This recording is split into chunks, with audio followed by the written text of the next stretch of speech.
Halo, saya sekarang mahasiswa PhD di Leiden University, masih baru masuk tahun pertama, jadi mulai LOE-nya bulan Januari 2023. Nah, sekarang sudah bulan ke-5 ya, atau bulan Mei.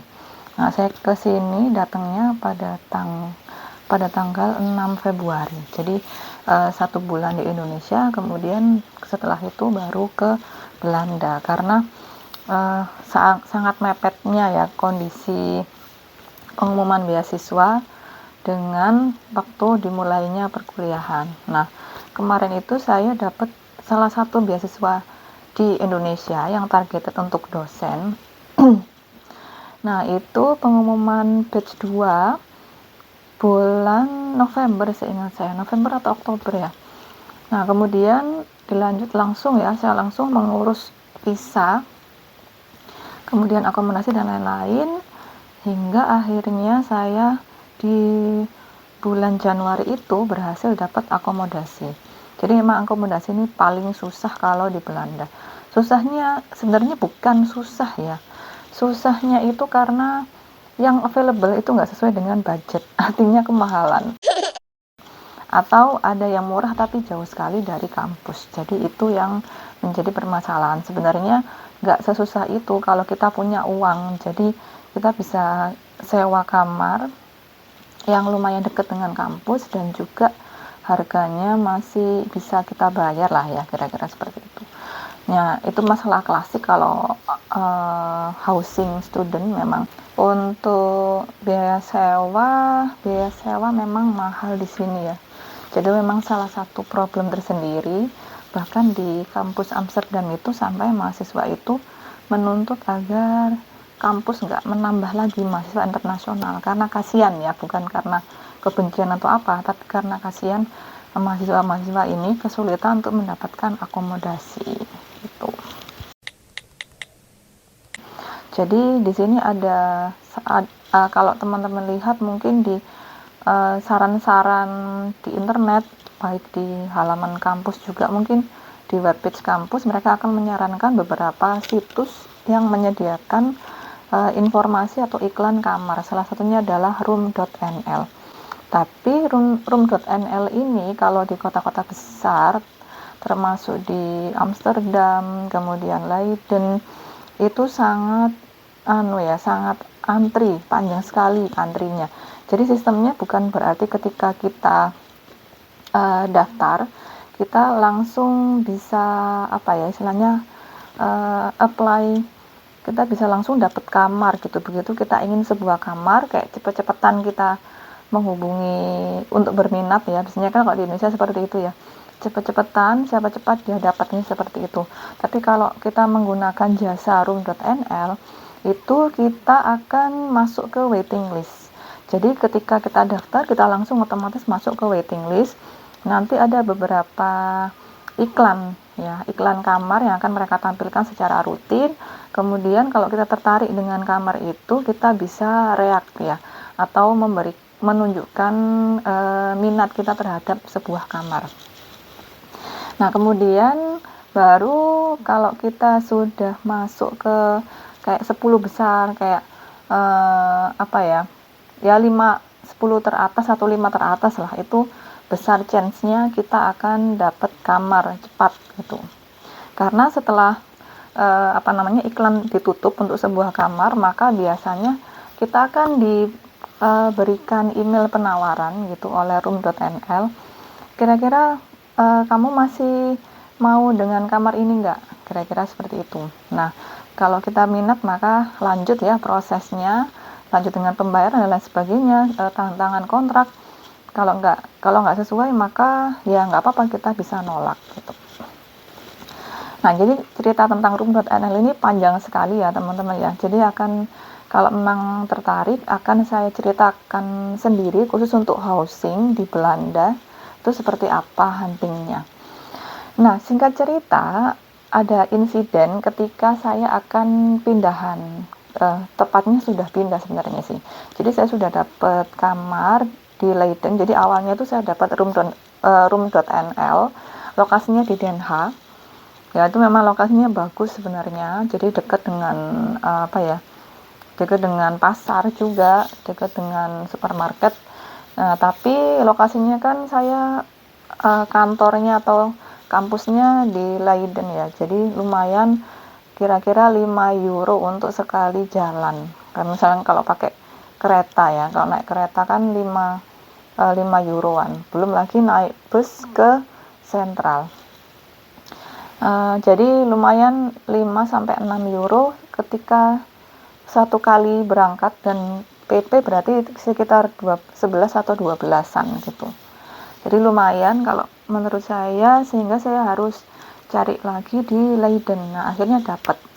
Oke, setelah itu saya putuskan untuk pindahan dengan 2 sesi, karena nggak bisa langsung ya barang-barangnya itu keangkut semua gitu. Nah, pada waktu itu saya harusnya hari terakhir itu menyerahkan kunci tanggal 5 April. Nah, saya udah beres-beres nih ya, udah beres-beres barang kira-kira tanggal 30 kalau nggak salah. 30 atau tanggal 1 kalau tanggal 1 April tuh udah pindahan pertama. Jadi saya pindahin barang-barang, koper-koper yang mayoritas tuh semua udah keangkut ke Leiden, udah sampai. Nah, kemudian saya tanggal 3-nya itu balik, memang sudah rencana untuk mengambil beberapa barang yang tersisa. Nah, surprisingly ketika saya balik itu kamar saya sudah bersih. Bahkan barang-barang kayak semacam tas yang masih saya tinggal itu sudah nggak ada semua. Tools-tools untuk cleaning kayak sapu, pel, kemudian wajan dan lain sebagainya tuh hilang semuanya. Jadi semuanya hilang barang saya, dan ternyata memang sudah dibersihkan oleh cleanernya atau housekeepingnya mungkin ya. Sepertinya itu semacam pihak ketiga memang yang dipekerjakan untuk membersihkan housing. Ya, walaupun housingnya tuh juga jarang dibersihkan. Itu saya 2 bulan di sana itu baru sekali saya menemukan mengalami itu ya, dapur itu dibersihkan oleh cleaner, baru 1 kali. Jadi selama 2 bulan baru 1 kali saya tahu yang cleaner itu bersih-bersih di housing. Sesuatu yang nggak saya sangka ya terjadi di negara maju. Jadi saya sampai komplain ke kantornya waktu itu sambil nyerahin kunci. Memang saya rencana nyerahkan kuncinya itu ya maksimal tanggal 5 ya, atau sebelum itu lebih baik gitu kan. Jadi saya sampai bilang bahwa saya nggak nyangka ini benar-benar kejadian di negara maju, ada kejadian seperti ini gitu. Nah, kemudian ya akhirnya mereka berjanji akan mengganti rugi gitu, kerugian yang saya alami. Nah, tapi sampai sekarang juga belum jelas ya. Begitupun juga dengan 2 bulan deposit. Jadi saya waktu itu diminta untuk membayar 2 bulan terakhir, sewa 2 bulan terakhir. Nah, itu sudah saya bayar juga, dan sampai saat ini sudah 1 bulanan itu belum mereka kembalikan uang saya. Jadi agak-agak bermasalah ya. Jadi kalau teman-teman lihat atau baca review tentang Duo, itu semuanya betul. Jadi saya bisa konfirmasi semuanya betul. Bagaimana kalau ada yang nggak komplain ya nggak apa-apa ya, memang itu pilihan mereka. Kalau emang misalnya mereka bermasalah tapi nggak komplain, kan itu pilihan orangnya masing-masing ya. Ya, berarti mereka menerima aja gitu dengan kondisi yang seperti itu. Jadi sebenarnya saya nggak rekomen ya teman-teman untuk kuliah di Belanda. Tidak rekomennya itu karena memang rankingnya kan kita bisa lihat di QS ya, QS ranking itu ranking kalau di Leiden sendiri. Saya kurang tahu belum lihat di kampus Belanda yang lain ya, mungkin ada yang masuk ranking 100 besar, tapi rankingnya Leiden sendiri itu di atas 100, jadi kayak 100 berapa belas gitu. Dan ternyata memang sesuai dengan fasilitas yang mereka tawarkan juga.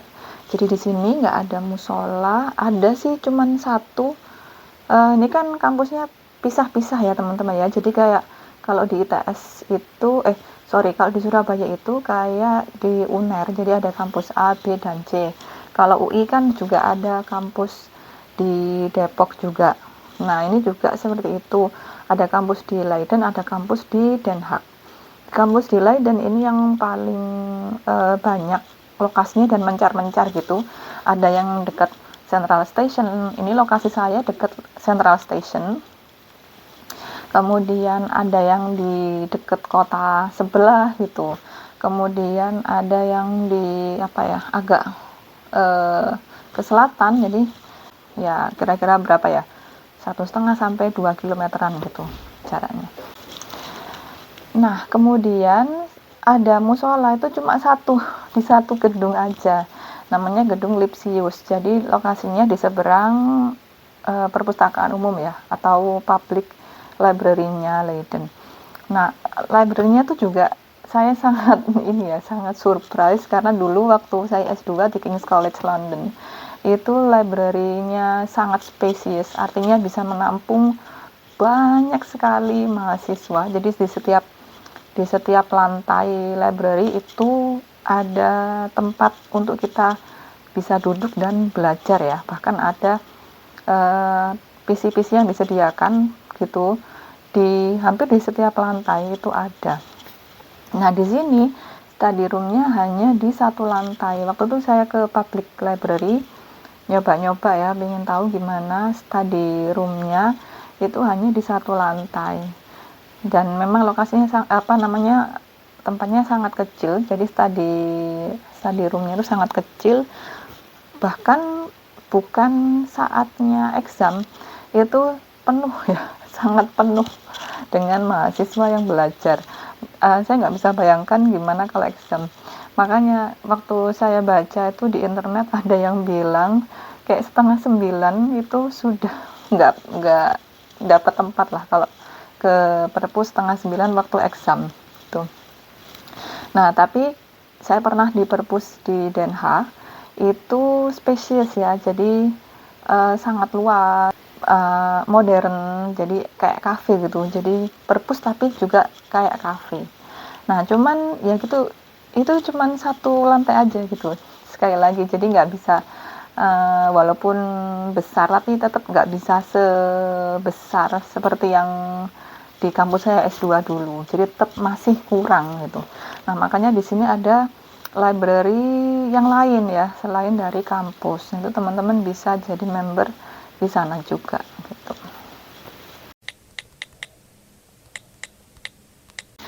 Kalau biaya sendiri sih nggak masalah ya teman-teman ya, cuman bagi yang dapat beasiswa dari pemerintah itu yang challengingnya karena mepet.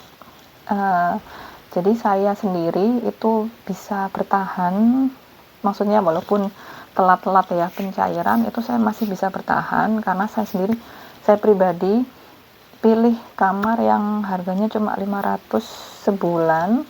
Itu saya luas kamarnya kayak cuma 2,65 kali 3 meter kali 3 meter, jadi kayak 7 meter persegi. Kemudian nggak ada lemari yang proper, saya juga nggak dapet kasur, jadi ada sofa bed yang bisa dirubah jadi kasur. Kemudian ada satu lemari terbuka ya, istilahnya lemari terbuka yang kira-kira tingginya 120 cm dan lebarnya kira-kira 80 cm lah. Kemudian ada kitchenette. Nah, kemudian toiletnya sama showernya di sharing dengan 5 orang termasuk saya gitu. Jadi memang kondisinya sangat sederhana, dan memang saya nggak mengharapkan hidup mewah ya, tapi itu memang sangat-sangat ngirit untuk jaga-jaga seperti ini ya, kalau ada kejadian-kejadian yang tidak kita harapkan. Misalkan itu tadi pencairannya terlambat, ini saya sudah mengajukan awal April untuk pencairan, nah tapi baru di submit sesi kedua atau tahap kedua itu baru akhir April ya, awal Mei itu baru disubmit untuk verifikasi tahap kedua, sehingga biaya hidup yang harusnya untuk Mei, biaya hidup yang harusnya untuk Mei itu masih sampai sekarang masih belum jelas ya kapan akan cair. Nah, nanti juga verifikasi tahap 2 itu ya semoga saja nggak ada revisi ya. Kalau ada revisi berarti kan akan tambah lama lagi gitu. Mungkin bisa Juni baru cair.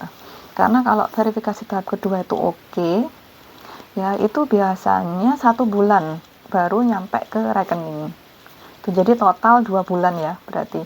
Berarti kalau dari verifikasi pertama kemudian lanjut ke verifikasi kedua itu 1 bulan, dari verifikasi kedua kemudian cair itu 1 bulan, berarti kira-kira 2 bulan. Itu jadi saya juga masih punya tabungan dari uang yang sebelumnya ya, yang saya dapatkan jadi dari SA atau settlement allowance itu masih ada, jadi yang akan saya gunakan untuk bertahan hidup selama 2 bulan lah ya paling enggak. Tapi kalau memang uangnya sudah semakin menipis dan belum ada tanda-tanda pencairan, mungkin ya saya akan beli tiket dulu gitu, beli tiket untuk pulang ke Indonesia. Karena ya gimana ya kalau kita hidup di sini tapi nggak ada uang gitu ya, masa mau jadi homeless kan ya gimana ya gitu ya, nggak mungkin. Atau bisa juga teman-teman yang punya saudara atau bisa pinjam ya, mungkin bisa pinjam dulu gitu ke saudara atau ke siapalah ya, atau saya tidak menyarankan untuk pinjam ke bank ya, karena biasanya ada bunga yang besar. Jadi saya sarankan untuk pinjam ke orang terdekat saja yang tidak ada bunga gitu, untuk meringankan beban teman-teman semuanya. Oke, itu dulu untuk masalah awal housing dan gimana situasi sampai berapa ya, Februari, Maret, April, Mei, sampai 3 bulanan saya di sini itu kira-kira kondisinya seperti itu. Jadi saya bisa sedikit kasih overview, tapi kalau teman-teman mau ada lagi yang ingin dibahas bisa komen di YouTube saya ini. Oke, sampai jumpa.